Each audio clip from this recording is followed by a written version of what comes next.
Good morning, folks. How are we doing? This is the Rippling Pages, where we're having a coffee with the world's most interesting writers. Well, that's what we're usually doing. Today, you're just having a coffee with me because it's time for another edition of Ask the Host. That's right. I've got some questions in from you that you want me to answer, and the first one went really well, and I really would like to do it again. So yeah, it's a little bit different to what you usually expect on the Rippling Pages. A little bit less planned, kind of going with it, seeing how we feel. But I am here to answer some of your questions, and it's a Sunday morning, and I like to go through the emails, have a nice cup of coffee, of course, and pick out some of the questions that have piqued my interest. So I've got them here, and yeah, there's nothing else to do but just get into it. Before we do, however, as ever, with every episode of the Rippling Pages, please do like, share, follow, subscribe. I'll tell your friends about the show. I really genuinely do appreciate it. All these little things just help increasing the reach, and which means you're increasing the reach of these fantastic books. And as you know, I do like to showcase books that some people might not have heard of, or that might not have made it onto the wavelengths of every mainstream podcast or radio book show. So you are really helping out some of these writers and some of the literary culture for sure. So I don't think there's anything else to do, but let's get into it. The first one is, so I get asked this a lot, and I do get asked this one quite a lot. And I realised that I was asked this one last time, but I quite liked that segment where I spoke about some books of books that have been published this year, which I've just not had the chance to either write about or have on the podcast, arrange an interview with.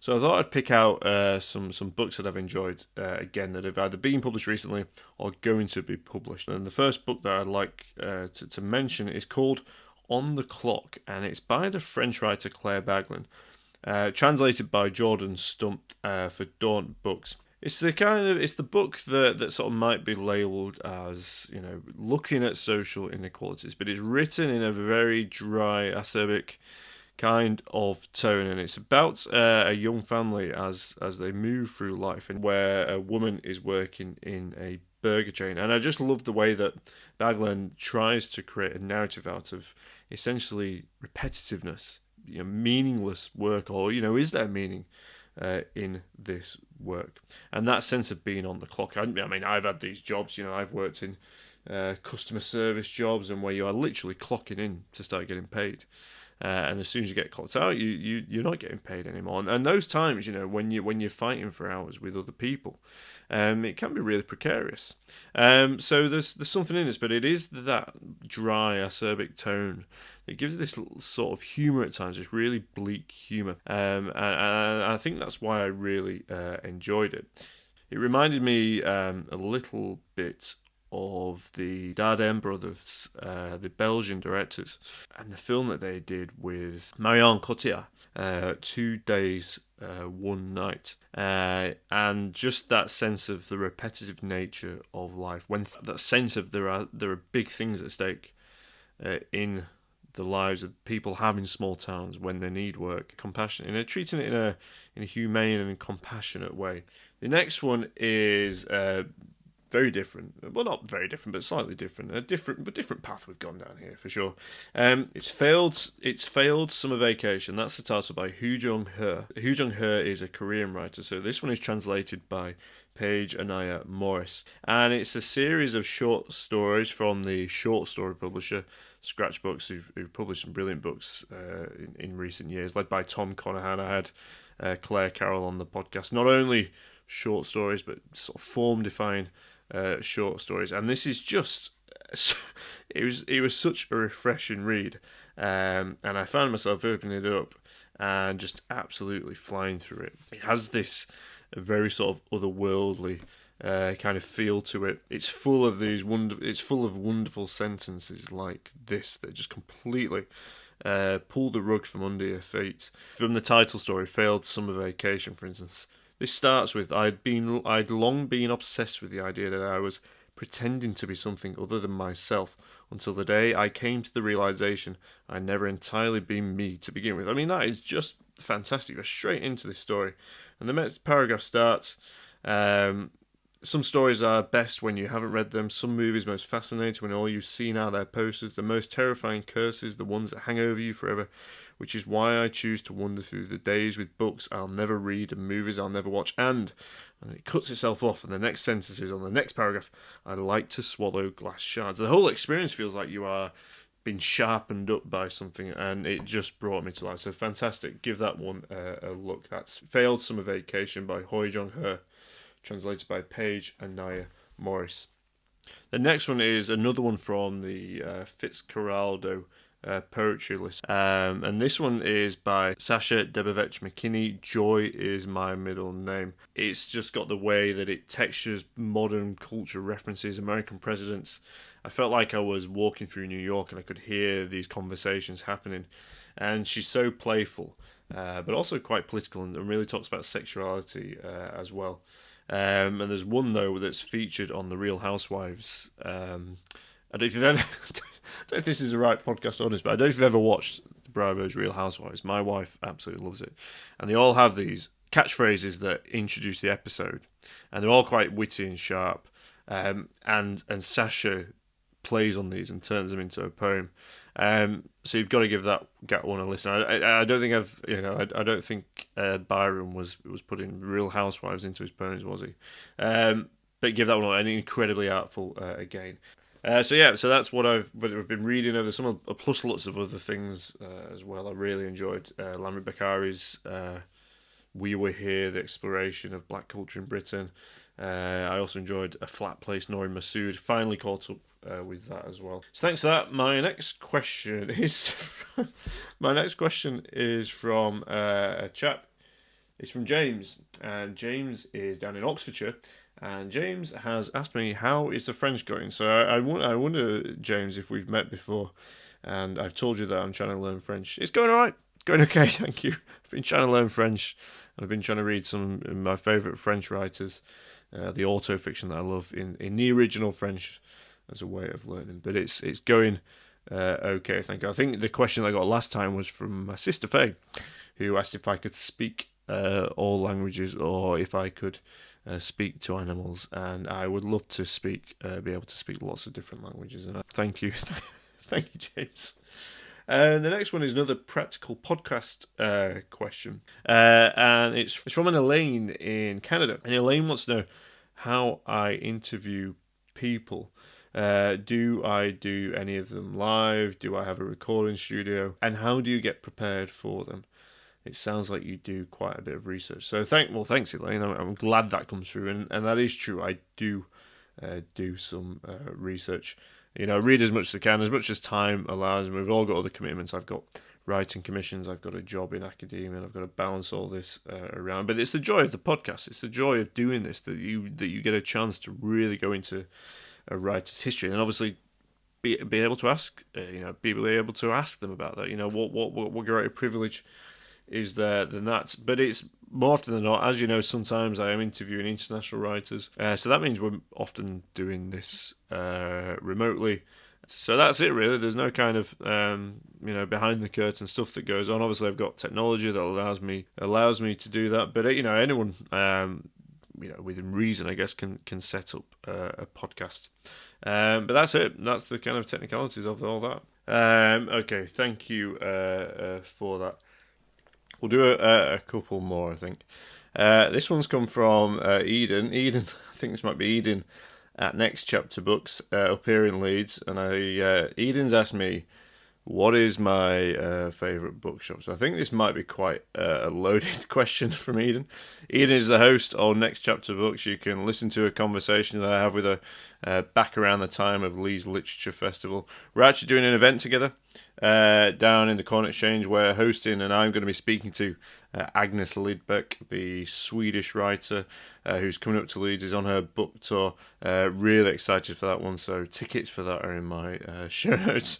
But in Leeds, we've got a thriving indie book scene. We've got the bookish type, the queer indie bookshop up on Great George Street. We've got the Holdfast, which is a bookshop on a barge. So really, neat little diverse array of bookshops and indie bookshops in Leeds. And of course, the Hyde Park Book Club, which is a bar / event space / Bookshop. So yeah, it's cool. It's a cool spot, is Leeds, for bookshops at the moment.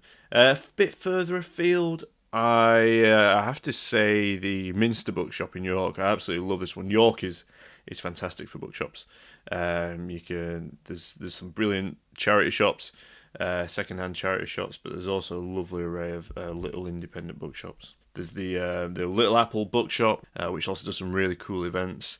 But Minster Bookshop, which is just near York Minster, and it's up a little alley, and it looks like a townhouse. And then you go inside, and it's about 5 floors. The floors, you're walking up the stairs, and you have to let people come down the stairs before you can go up, and the floors are creaking, and it's fantastic. The top floor's got like this really cool literary criticism corner, and then downstairs in the basement there's loads of fiction, and there's all sorts of wonderful hardbacks of history. Really good store for a browse. And yeah, always come away with one of their tote bags full of books. So I like that one. Probably have to say the Old Pier Bookshop in Morecambe, slightly same vibe. Floor to high ceilings of books, or piles of books everywhere. Just an absolute trove. You can spend hours in there just trying to find some real hidden gems. And that's the one in Morecambe, and it's on the seafront. And I think the episode with Nicholas Royal and I, where he talks about his book White Spines and his search for the White Spine Picador books, we speak about the Old Pier Bookshop there, and it's a certain. Again, it's that kind of, if you like that kind of, you love the smell of old books. It's one if you want to go do a bit of discovering. It's similar to the Minster in that way. So yeah, there's some bookshops for you. And yeah, we're going to be in conversation in the bookshop. It's going to be a live recording of the podcast. I absolutely love doing stuff like that. So do come down. It's free, okay? Eden's putting this on for free. But it's going to be in the bookshop. It's a really small, intimate space, and a really good chance to get to know Agnes and this book that's just been published by the wonderful indie press, Perrine Press, who've published some great books in translation over the years. Translated by Nicholas Smalley, a brilliant translator of Swedish. So yeah, check it out. There's a link in my show notes to that event. Hope to see you there. Question. The next one is from a Ty. Ty is in London. I hope I've pronounced that right, Ty. I've got to answer this one. What is your favourite season? So it's the time of the year where the seasons are turning. And I think, forgive me for being a little bit poetic, but I love summer. I can sit outdoors, iced coffees and reading a book on a even in the garden or outside in a coffee shop. There are not many greater pleasures, I don't think. The seasons turn, and then you put in big jumpers on. I put an Instagram post about this. This is how much I love it. The smell of cinnamon spiced coffees and all that kind of business. And curling up indoors with a book. It is a cliche, but it's a cliche for a reason. I do love autumn though. I love being outside. I love being out and about, doing stuff when it's summer. But autumn for me, trees changing colour. There's loads of books that come out in autumn. October is a massive month for publishing. There's loads of book festivals. There's a lot that goes on in the north. Ilkley Literature Festival, Manchester. It's all happening in October, and I don't know if this might just be me, but I don't know if you get that. You can start to smell it in the air. Okay, autumn. And the thing to say as well, I work on a campus as well, and I'm really lucky because it's a city campus, but there's trees everywhere, and the trees turn orange and the leaves turn in, and I don't know if this is just me, and do let me know if it isn't, because I'd like to know, but you can sort of smell autumn coming. If there's anyone out there that thinks I'm talking absolute rubbish, then phone into the show. Well, email. I don't have a phone line, but you can sort of smell autumn coming, and I suddenly get this image of books. When I smell that smell, I get this image of books, and I start to go, okay, autumn is coming. Autumn is here. So that is. Well, that's answered your question, Ty. And let's have a look. One more question, should we? Okay, this one is from a Charlotte. Charlotte in Birmingham. Charlotte has asked, who is going to win the Premier League this year? I'm not going to get into that business. I'll tell you now. I am probably not going to get into that got some debates about that. But are we talking about the men's Premier League? Are we talking about the women's Super League? My wife and I, we do like to go to the Man City women games every now and again. So let's not cause any arguments, shall we? Okay, folks, it's been a pleasure once again. Thanks very much for joining me on Ask the Host. As ever, please do like, share, review, follow, subscribe, whatever it is, put a telegram and tell someone to listen to the Rippling Pages. As ever, don't forget there is the Rippling Pages Bookshop where I put all the books that I speak about and the interviews with the writers. I put them all on the Rippling Pages Bookshop. Follow the link in the show notes to find that, and if you buy there, I get a commission of any book you purchase. So it's great because all the writers that I've had on the show are collated in that one space for you.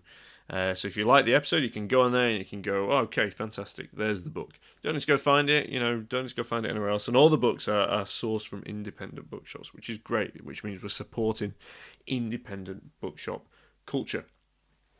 And finally, there's another link in the show notes, and this is my Patreon. So I've started to do subscribers to the podcast, and you can get a nice little curated series of awards if you subscribe to my Patreon. And just to say, Charlotte's question came through the Instagram poll that I put out. So I put out a little Instagram story, and you could basically type your question into the Instagram story. So another reason to come and follow me on Instagram as well. Sometimes I quote the questions through there. That's at Rippling_Pages. Thanks very much, and I will be back soon with some of the world's most interesting writers for you to come and have a coffee with us. Take care. See you soon. Bye.